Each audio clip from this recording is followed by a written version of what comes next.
بسم الله الرحمن الرحيم.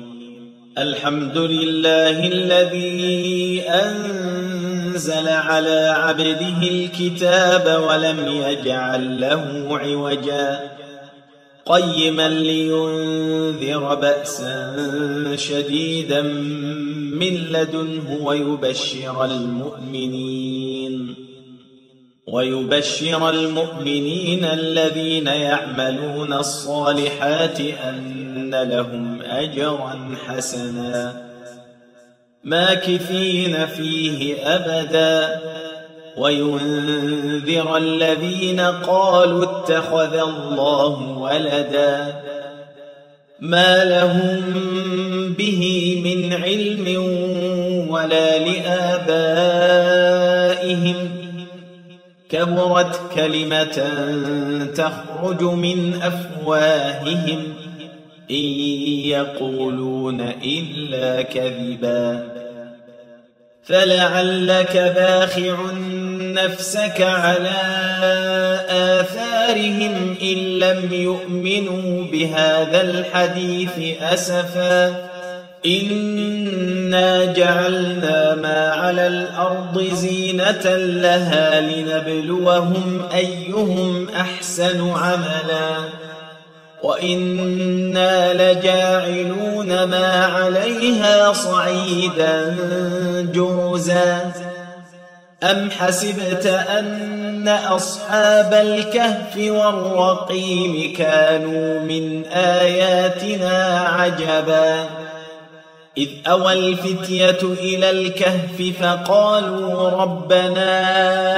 آتنا من لدنك رحمة وهيئ لنا من أمرنا رشدا فضربنا على آذانهم في الكهف سنين عددا ثم بعثناهم لنعلم أي الحزبين أحصى لما لبثوا أمدا نحن نقص عليك نبأهم بالحق إنهم فتية آمنوا بربهم وزدناهم هدى وربطنا على قلوبهم إذ قاموا فقالوا ربنا رب السماوات والأرض لن ندعو من دونه إلها لقد قلنا إذا شططا هؤلاء قومنا اتخذوا من دونه آلهة لولا يأتون عليهم بسلطان بين فمن أظلم ممن افترى على الله كذبا وإذ اعتزلتموهم وما يعبدون إلا الله فأووا إلى الكهف ينشر لكم ربكم من رحمته ويهيئ لكم من أمركم مرفقا وترى الشمس إذا طلعت تزاور عن كهفهم ذات اليمين وإذا غربت تقرضهم ذات الشمال وهم في فجوة منه ذلك من آيات الله من يهد الله فهو المهتد ومن يضلل فلن تجد له وليا مرشدا وتحسبهم أيقاظا وهم رقود ونقلبهم ذات اليمين وذات الشمال وكلبهم باسط ذراعيه بالوصيد لو اطلعت عليهم لوليت منهم فرارا ولملئت منهم رعبا وكذلك بعثناهم ليتساءلوا بينهم قال قائل منهم كم لبثتم قالوا لبثنا يوما أو بعض يوم قالوا ربكم أعلم بما لبثتم فابعثوا أحدكم بورقكم هذه إلى المدينة فلينظر أيها أزكى طعاما فليأتكم برزق منه وليتلطف ولا يشعرن بكم أحدا إنهم إن يظهروا عليكم يرجموكم أو يعيدوكم في ملتهم ولن تفلحوا إذا أبدا وكذلك أعثرنا عليهم ليعلموا أن وعد الله حق وأن الساعة لا ريب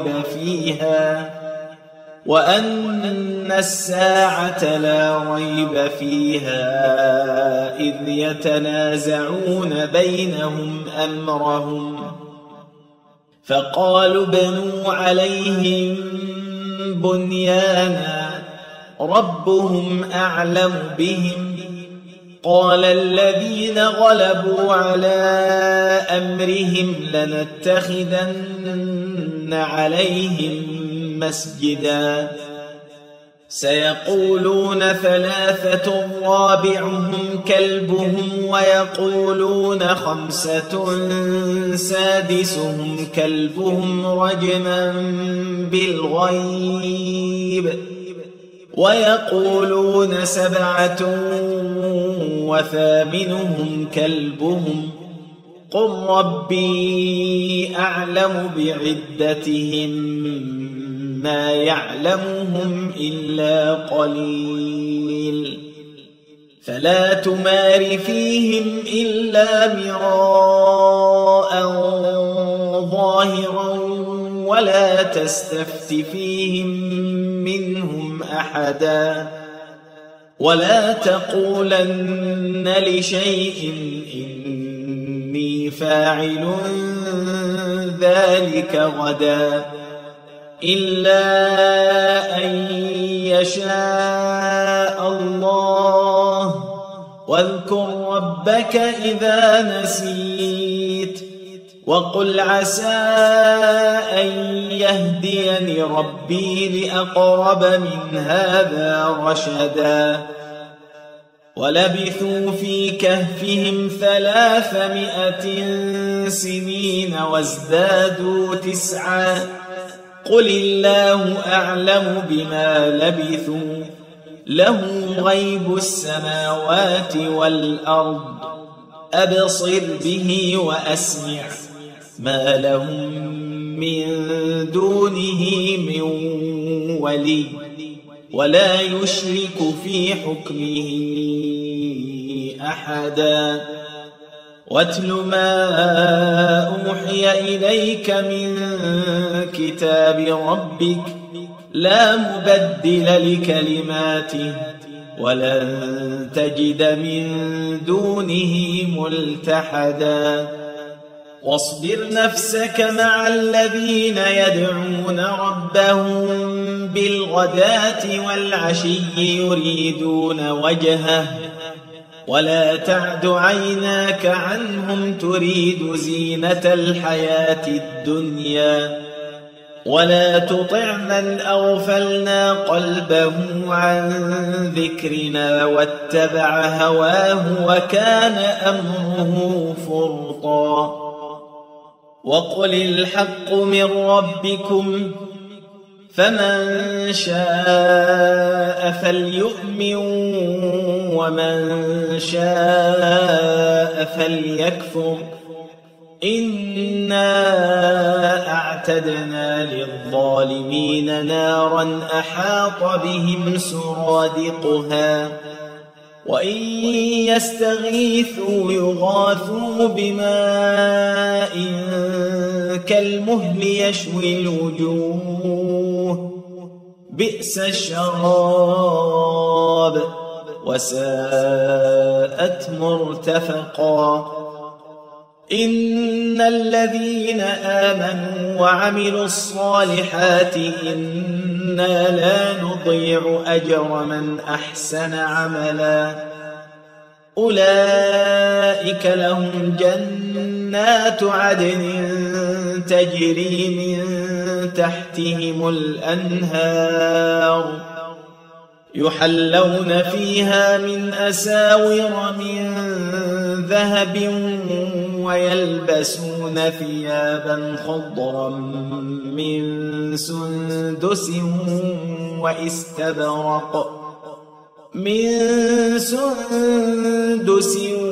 واستبرق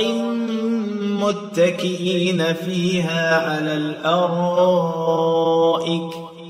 نعم الثواب وحسنت مرتفقا واضرب لهم مثل الرجلين جعلنا لأحدهما جنتين من أعناب وحففناهما بنخل وجعلنا بينهما زرعا كلتا الجنتين آتت أكلها ولم تظلم منه شيئا وفجرنا خلالهما نهرا وكان له ثمر فقال لصاحبه وهو يحاوره أنا أكثر منك مالا وأعز نفرا ودخل جنته وهو ظالم لنفسه قال ما أظن أن تبيد هذه أبدا وما أظن الساعة قائمة ولئن رددت إلى ربي لأجدن خيرا منها منقلبا قال له صاحبه وهو يحاوره أكفرت بالذي خلقك من تراب ثم من نطفة ثم سواك رجلا لكن هو الله ربي ولا أشرك بربي أحدا ولولا إذ دخلت جنتك قلت ما شاء الله لا قوة إلا بالله إن ترني أنا أقل منك مالا وولدا فعسى ربي أن يؤتيني خيرا من جنتك ويرسل عليها حسبانا من السماء فتصبح صعيدا زلقا أو يصبح ماؤها غورا فلن تستطيع له طلبا وأحيط بثمره فأصبح يقلب كفيه على ما أنفق فيها وهي خاوية على عروشها ويقول يا ليتني لم أشرك بربي أحدا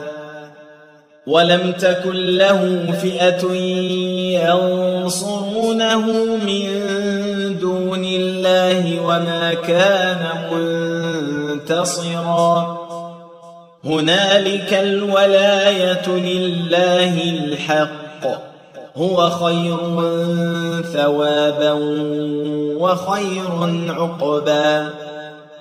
واضرب لهم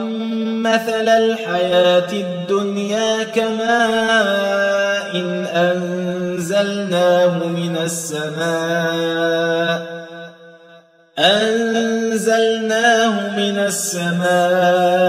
فاختلط به نبات الأرض فأصبح هشيما تذروه الرياح وكان الله على كل شيء مقتدرا المال والبنون زينة الحياة الدنيا والباقيات الصالحات خير عند ربك ثوابا وخير أملا ويوم نسير الجبال وترى الأرض بارزة وحشرناهم فلم نغادر منهم أحدا وعرضوا على ربك صفا لقد جئتمونا كما خلقناكم أول مرة بل زعمتم أن لن نجعل لكم موعدا ووضع الكتاب فترى المجرمين مشفقين مما فيه ويقولون يا ويلتنا ما لهذا الكتاب لا يغادر صغيرة ولا كبيرة إلا أحصاها ووجدوا ما عملوا حاضرا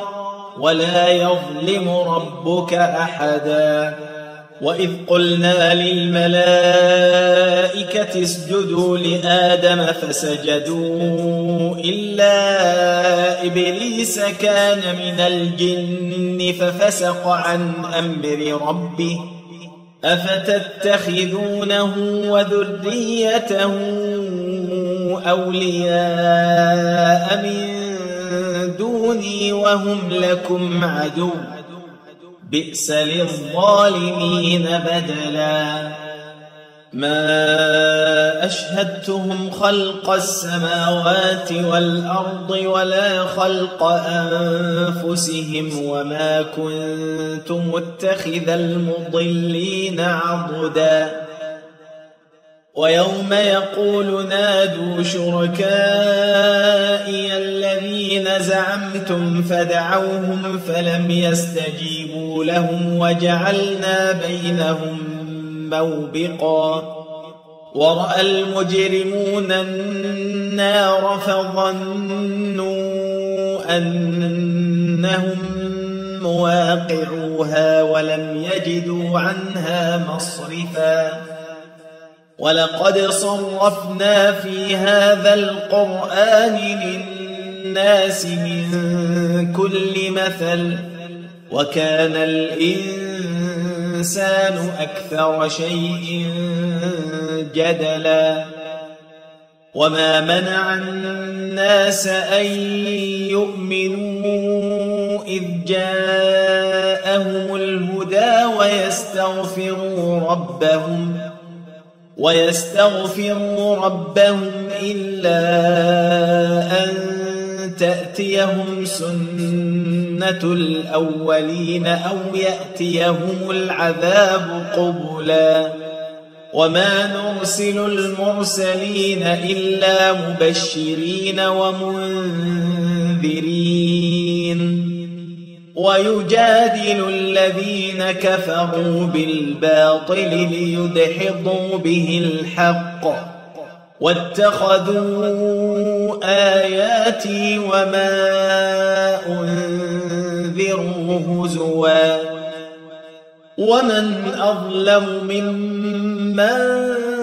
ذكر بآيات ربه فأعرض عنها ونسي ما قدمت يداه إنا جعلنا على قلوبهم أكنة أن يفقهوه وفي آذانهم وقرا وإن تدعهم إلى الهدى فلن يهتدوا إذا أبدا وربك الغفور ذو الرحمة لو يؤاخذهم بما كسبوا لعجل لهم العذاب بل لهم موعد لن يجدوا من دونه موئلا وتلك القرى أهلكناهم لما ظلموا وجعلنا لمهلكهم موعدا وإذ قال موسى لفتاه لا أبرح حتى أبلغ مجمع البحرين أو أمضي حقبا فلما بلغا مجمع بينهما نسيا حوتهما فاتخذ سبيله في البحر سربا فلما جاوزا قال لفتاه آتنا غداءنا لقد لقينا من سفرنا هذا نصبا قال أرأيت إذ أوينا إلى الصخرة فإني نسيت الحوت وما أنسانيه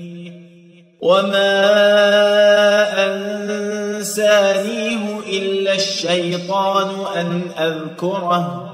واتخذ سبيله في البحر عجبا قال ذلك ما كنا نبغ فارتدا على آثارهما قصصا فوجدا عبدا من عبادنا آتيناه رحمة من عندنا وعلمناه من لدنا علما قال له موسى هل أتبعك على أن تعلمني مما علمت رشدا قال إنك لن تستطيع معي صبرا وكيف تصبر على ما لم تحط به خبرا قال ستجدني إن شاء الله صابرا ولا أعصي لك أمرا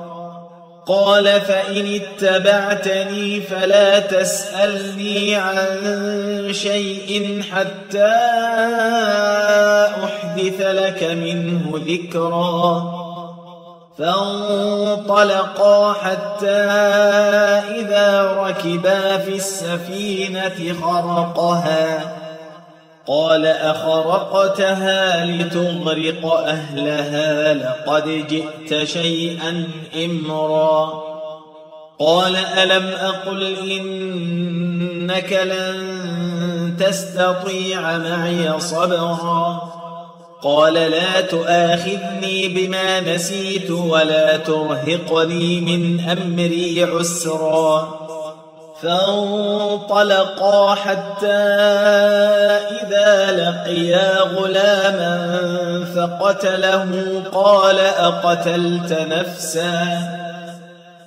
أقتلت نفسا زكية بغير نفس لقد جئت شيئا نكرا قال ألم أقل لك إنك لن تستطيع معي صبرا قال إن سألتك عن شيء بعدها فلا تصاحبني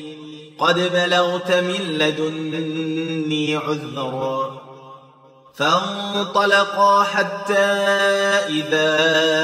أتيا أهل قرية استطعما أهلها فأبوا أن يضيفوهما فوجدا فيها جدارا يريد أن ينقض قال لو شئت لاتخذت عليه أجرا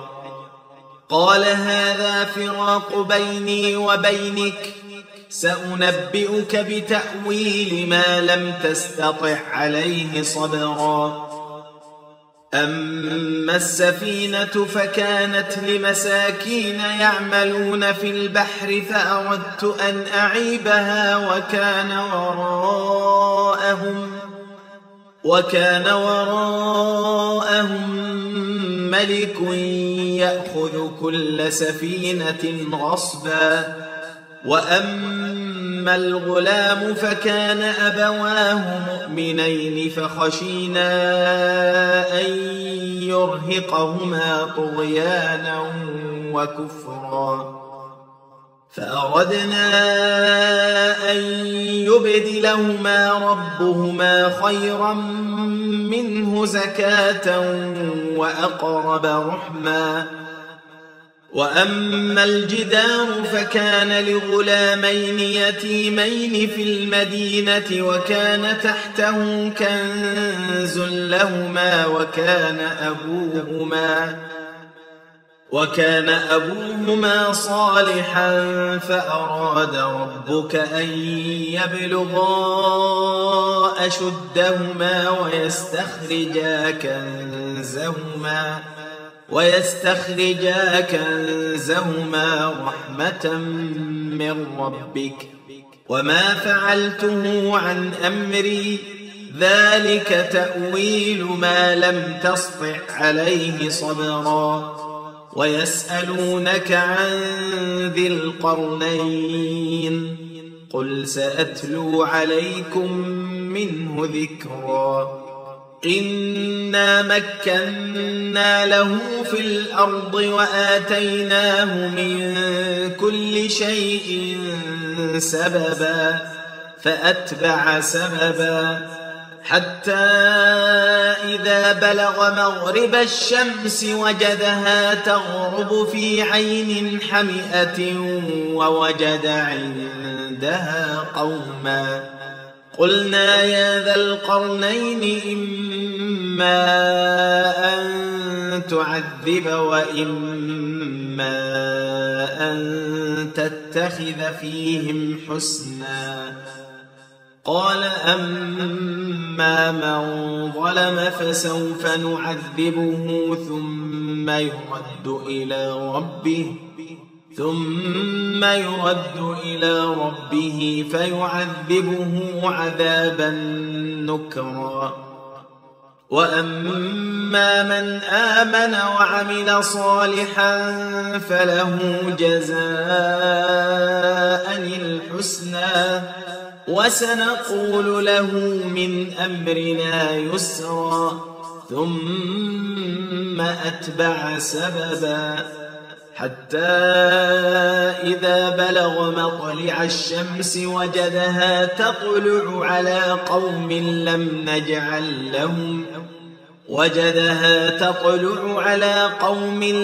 نجعل لهم من دونها سترا كذلك وقد أحطنا بما لديه خبرا ثم أتبع سببا حتى إذا بلغ بين السدين وجد من دونهما قوما لا يكادون يفقهون قولا قالوا يا ذا القرنين إن يأجوج ومأجوج مفسدون في الأرض فهل نجعل لك خرجا على أن تجعل بيننا وبينهم سدا قال ما مكني فيه ربي خير فأعينوني بقوة أجعل بينكم وبينهم ردما آتوني زبر الحديد حتى إذا ساوى بين الصدفين قال انفخوا حتى إذا جعله نارا قال آتوني أفرغ عليه قطرا فما استطاعوا أن يظهروه وما استطاعوا له نقبا قال هذا رحمة من ربي فإذا جاء وعد ربي جعله دكاء وكان وعد ربي حقا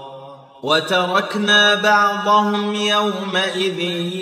يموج في بعض ونفخ في الصور فجمعناهم جمعا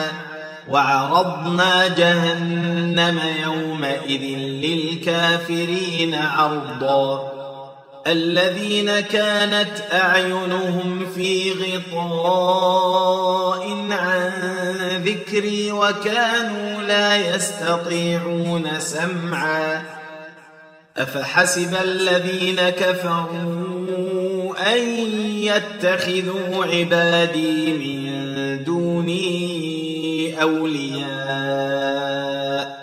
إنا أعتدنا جهنم للكافرين نزلا قل هل ننبئكم بالأخسرين أعمالا الذين ضل سعيهم في الحياة الدنيا وهم يحسبون أنهم يحسنون صنعا أولئك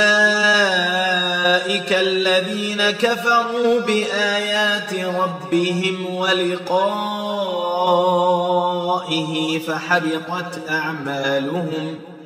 فحبطت أعمالهم فلا نقيم لهم يوم القيامة وزنا